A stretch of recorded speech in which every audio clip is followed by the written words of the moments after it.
A girl rides a train and sees, and then. And how? What am I talking about? And you will learn this in our retelling. Mark is at the microphone and this is a retelling of the movie The Girl on the Train. A young woman, Rachel Watson, passes by her former home by train every day. She's been driving aimlessly from station to station since she lost her job. The girl attentively observes the lives of people with whom she once lived in the neighborhood. Rachel makes sketches in her album and notes various changes in the behavior of certain people. But the most important object of her observations is her ex-husband Tom and his current wife Anna.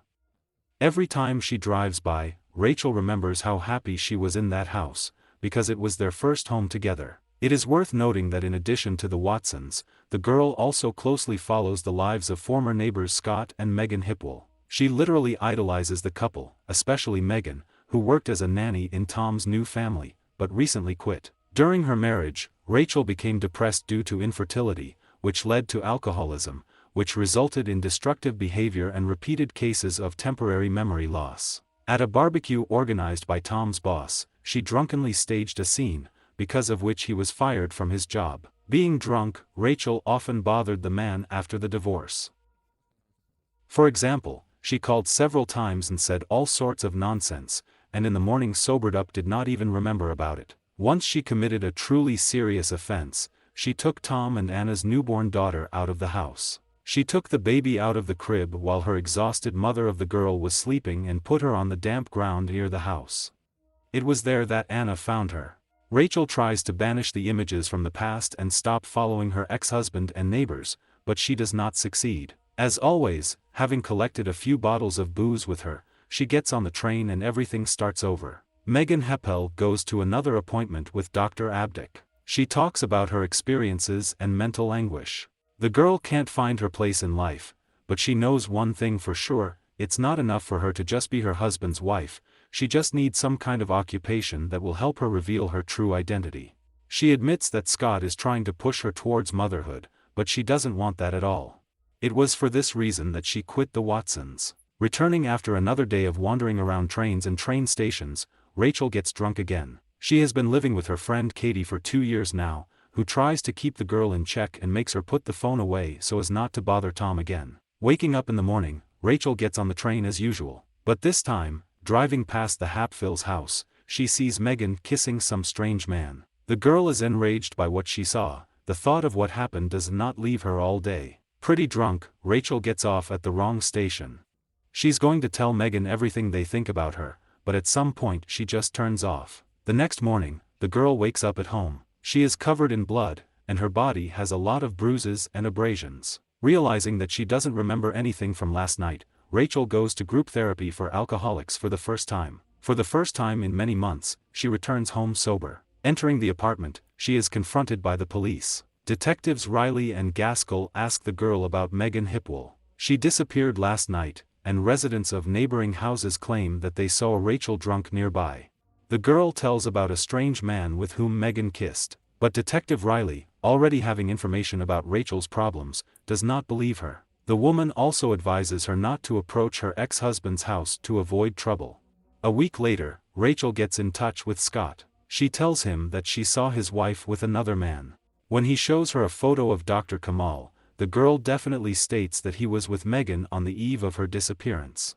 From the news release, Rachel learns that the therapist has been called for an official interrogation by the police. She finds herself thinking that for the first time in many years she is really interested in something. Scott tells her that during the interrogation, Abdick told about the sessions with Megan. According to him, the husband of the missing girl was aggressive and emotionally unrestrained. Immediately after that, the police include the man in the list of suspects. Believing that Dr. Abdick is still involved in Megan's disappearance, Rachel arranges a meeting with him. Their conversation ends with a discussion of the girl's problems. She talks about alcohol problems and memory lapses. Meanwhile, Anna goes to Detective Riley. She talks about how Rachel is bothering their family and that she saw her next to Megan on the day she disappeared. A couple of days later, the girl with a new one goes to the Captica reception, where she talks about how much she worries about her infertility. The doctor recalls a consultation with Megan, at which she told that she had a child when she was very young. The baby accidentally drowned in the bathroom, and Megan couldn't forgive you for that. A couple of weeks later, the girl's body is found in the forest. The examination showed that she was pregnant, but the result of the DNA analysis did not confirm the paternity of the cattle. Abdick was also checked, but he is not the father of the child. The Hiffels house is surrounded by journalists, so the cattle come to Rachel. He found out that she had lied to him about being friends with Megan. The man snaps at the girl, accusing her that now the police think that there is some kind of relationship between them. Rachel falls into despair, because she does not leave the thought that she could have killed Megan and not even remember about it. One evening she meets Martha, the wife of Tom's former boss, on the train. The girl tries to apologize for the evening when they were still married and visited them. Martha looks at her in bewilderment and informs her that Rachel really had too much, but she was immediately put to bed. There were no scandals and antics, which Tom told her about in the morning, and he was fired not because of that incident, but because he repeatedly harassed his female colleagues. Rachel realizes that Tom has planted false memories in her head during drinking together. He abused her during her memory loss. This explains the injuries she had after waking up. Now it's clear why I have bruises, and she suspects Tom of cheating. She accidentally finds a strange cell phone hidden in their house. The voicemail shows that the phone belonged to Megan. Wanting to know the details, she cautiously leaves the house to listen to the message. When Tom woke up, he almost caught her by surprise, but she managed to throw away her mobile phone, and then convince her husband that everything was fine. Rachel returns to the tunnel and remembers in a flashback that she caught Tom meeting Megan that day. The girl went to the car and told the man that his ex-wife was following her.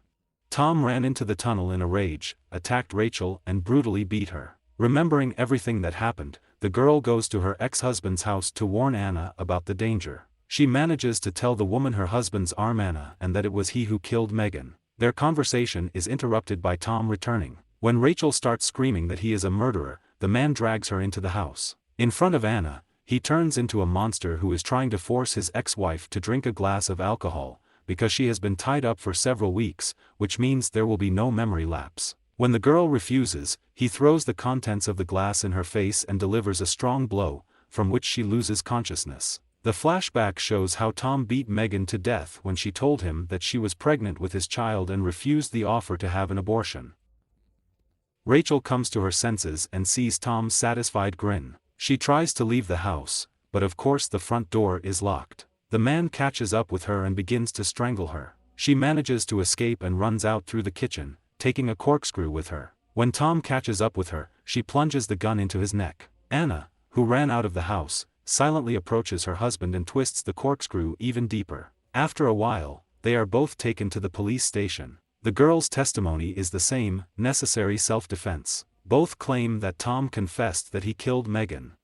Some time later, Rachel walks through the cemetery. She stops in front of the rude Megan and thinks about what happened. After that, she gets on the train, but on the other side, because from now on she hopes to start a completely new life. The main moral of the film is this: don't drink alcohol, don't call exes and stop. Is it about the movie or about life? What's the difference? Friends, thank you so much for watching. Do not forget to subscribe to the channel, give a thumbs up, and of course do not forget to subscribe to our Telegram Boost. Stop, the channel is on Boost, because new videos are coming out there all the time. There's +18, there's the shins. In general, subscribe. Watch interesting and intriguing films only on AMF Films. Bye bye. She accidentally finds a fucking one. They give.